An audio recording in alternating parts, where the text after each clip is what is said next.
Son niños de escuelas abiertas de la municipalidad.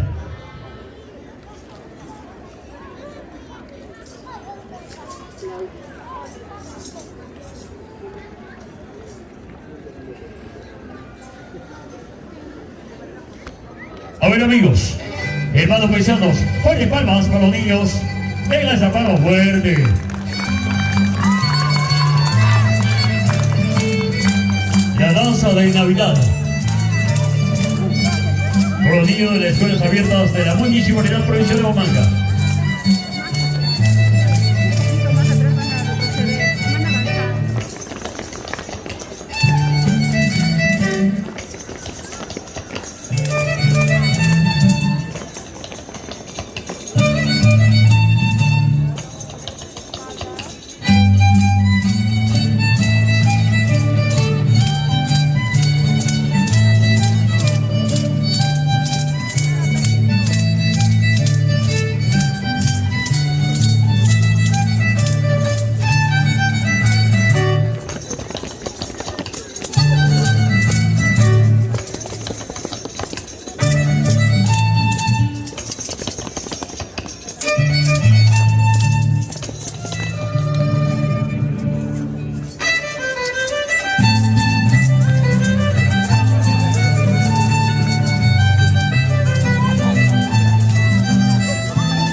vamos a despedirnos con varias palmas. Son los niños de escuelas abiertas de la Municipalidad Provincial de Huamanga. Ellos nos traen la alegría, la ternura, la inocencia de los niños. Qué bonita la Navidad. Y ahora sí,